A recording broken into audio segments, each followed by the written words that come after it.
Good morning friends, তোমরা সবাই কেমন আছো? আশা করছি ভালো আছো। আমাদের চ্যানেলে তোমাদের সবাইকে স্বাগত। দেখো, আজকে তোমরা থাম্বনেল দেখে বুঝতেই পেরেছো আমি কিসের ভিডিও নিয়ে এসেছি। আমাদের বাড়িতে পুজো আছে, আর তার জন্য দেখো আমি সব জোগাড় যন্ত্র করে নিচ্ছিলাম। আমার গোপুসোনাকে চান করানো আমার হয়ে গেছে। গোপুসোনাকে পায়ের মল পরে কত সুন্দর লাগছে সেটাই তোমাদেরকে দেখাচ্ছিলাম। আর আরেকটা মলও রেখেছি আমার মায়ের ঘরের গোপুসোনার জন্য। আর দেখো, মায়ের পায়ে একটা বেলপাতাও দিয়ে দিয়েছি। আগেও ছিল কিন্তু ফুলের সাথে কোথায় হারিয়ে গেছে, তার জন্য এনে দিয়েছি। আর দেখো, এবার আমি শিব ঠাকুরের মাথায় জলটা দিয়ে দেবো। ছোট্ট ঘটির মধ্যে দেখো জল দিচ্ছি, সেটা শিব ঠাকুরের মাথায় আস্তে আস্তে টপ টপ করে পড়ছে। তো তোমাদের এটা কেমন লেগেছে আমাকে কিন্তু অবশ্যই তোমরা কেউ কমেন্ট করছো না। আমার ভিডিও বানাতে আমি আগ্রহীও হচ্ছি না। আমার ভিডিওগুলো শেয়ার করো বন্ধুরা। আর যদি তোমাদের ভালো লেগে থাকে, তোমাদেরকে জোর করছি না, যদি ভালো লেগে থাকে তো শেয়ার করো। আর দেখো, আমার আপাতত সব কিছু সাজানো হয়ে গেছে। আর মা ওদিকে ফল কেটে নিচ্ছে, আর মা ওদিকে দুই মাই মানে জোগাড় যন্ত্র করছেন, আর ওদিকে ধান জবটা ছাড়িয়ে নিচ্ছে। আপেলটাও কাটা হয়ে গেছে, এই লেবুটা কাটলে আর আমটা কাটলেই হয়ে যায়। সবই গোছানো মোটামুটি হয়ে গেছে। এবার পুজো বসতে হবে। কলাটা কাটতে হবে। ও হ্যাঁ, কলাটা কাটতে হবে। আচ্ছা, আর কয়েকটা চাল ছাড়ালে হয়ে যায়।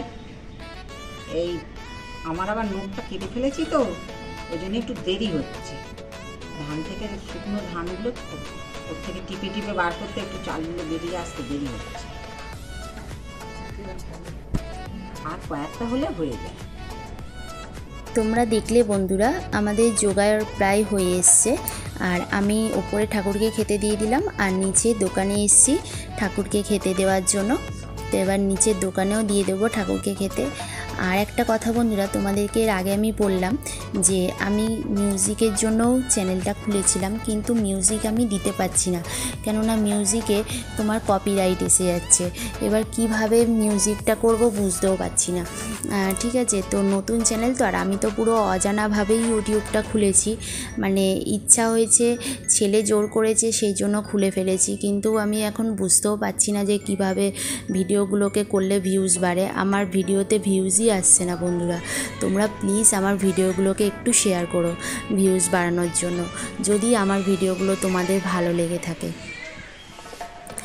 তো দেখো, আমার দোকানে পুজো দেওয়া তো হয়েই গেছে। এবার আমাদের মনসাতলার মধ্যেও আমি ফুল ধূপকাঠি দিয়ে দিলাম, আর তুলসী থানের মধ্যেও এসে ফুল আর ধূপকাঠি দিয়ে ভালো করে ঠাকুরকে পুজো করে নেওয়ার পরে তোমার চলে যাব হচ্ছে ফুলের জন্য। তো ফুল তো শাশুড়ি মা তুলেই নিয়েছেন আগে সব ফুলগুলো। তারপরে দেখো, একটা জবা ফুল ছিল দোকানের মায়ের পায়ে দেবো বলে আমি অনেক চেষ্টা করছিলাম, কিন্তু পাচ্ছিলাম না। ওই দিক দিয়ে ঘুরে হয়তো আমাকে যেতে হতো। তা বাপি বলল, মা আমি পেরে দিচ্ছি। তা বাপি দেখো এই ফুলটা আমাকে পেরে দিয়েছে। আর এবারে আমি চলে যাব বেলপাতা আনতে বেল গাছটার সামনে। তো ছোট একটা চারা মতো বেল গাছ আছে, তো সেখান থেকেই বেলপাতাটা তুলে নিচ্ছিলাম, কেননা ওই বড় গাছটাতে আজকে আর হাত দিইনি। আগের দিন তোমরা দেখেছিলে বৃষ্টির মধ্যে ভিজে ভিজে তোমাদের দাদাভাই ওই বেল গাছটাকে বেঁধে দিচ্ছিল। রেমালের ঝড়েতে তোমার পুরো একদম মানে হেলে গেছিলো বেল গাছটা। তো আমার বেলপাতা তো নেওয়া হয়েই গেছে। এবারে আমি চলে যাব কাঁঠাল পাতা নিতে, কেননা মা মঙ্গলচণ্ডীর পুজোতে কাঁঠাল পাতা লাগে। তো কাঁঠাল পাতাও দুটো মানে নিয়ে নিলাম। এবারে এসে দেখি বন্ধুরা, মায়ের সব ফল কাটা হয়ে গেছে। আর যে কাঁঠাল পাতাগুলো নিয়ে আসলাম, তো তার মধ্যে মা যেগুলো জব ধানটা ছাড়িয়ে রেখেছিলেন, তো সেই জব ধান ওর মধ্যে দিয়ে সিঁদুর পরিয়ে দুব্বা দিয়ে ফলের উপর দিয়ে মায়ের চরণের সামনে রেখে দিলাম। আর এবারে আমরা পুজো করে নেব। তো কিভাবে কি পুজো করি তোমরা দেখতে থাকো বন্ধুরা। আমরা ব্রাহ্মণ বাড়িতে আমাদের হয় কাছেই, কিন্তু আমি যেতে পারিনি, বাড়িতেই করি এই পুজোগুলো। আর অন্য পুজোগুলোতে ব্রাহ্মণদের বাড়িতে যাই, মা বিপত্তারিণী পুজোর সময় যেতে হবে, কিন্তু জয় মঙ্গলবারের পুজোটা আমি বাড়ির মধ্যেই করি মায়ের কাছে। তো এইভাবে আমরা সবাই মিলে পুজো করে নিচ্ছিলাম। তো তোমরা দেখতে থাকো, তারপর পুজো করার পরে আবার আসছি তোমাদের সামনে।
কখনো জলে ডুবিয়া মৃত্যু হয় না, অগ্নিতে দগ্ধ হয় না, অস্ত্রে মৃত্যু হয় না, ও হারানিধি ফিরিয়া পাইয়া থাকে।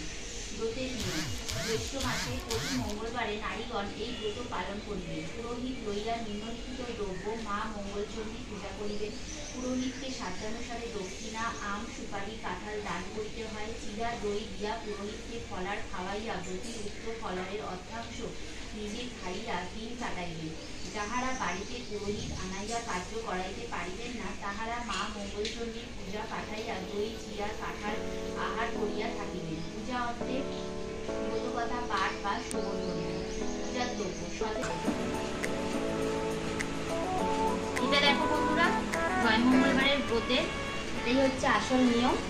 এর মধ্যে 17টা ধান, আর ধান থেকে আর কি চালটা নিয়ে বের করে নিয়েছি, আর জব ছাড়িয়ে নিয়েছিলাম 17টা।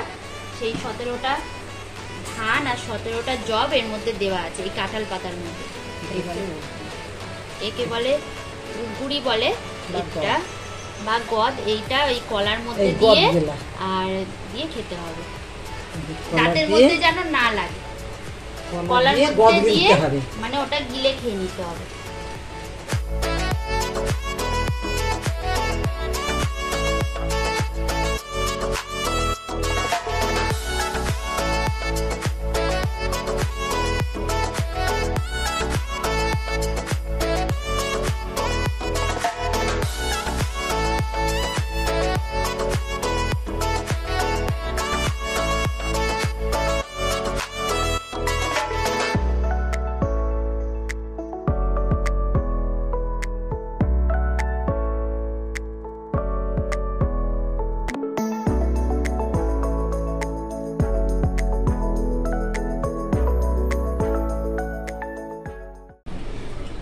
এ দেখো, মার বাপি খেতে বসেছে, আজকেও নিরামিষ খাচ্ছে। আমাদের বন্ধুরা 4 দিন ধরে নিরামিষ চলছে। রবিবার লোকনাথ পুজো, সোমবার আমরা খাই না, শনিবারও নিরামিষ খাই, আজকেও জয় মঙ্গলবার করেছি। কালকে আমাদের জবরদস্ত রান্না হবে। কি নিরামিষ ভাত কি ভালো লাগছে না? পনির থাকলে কোনো অসুবিধা নেই, তাই তো?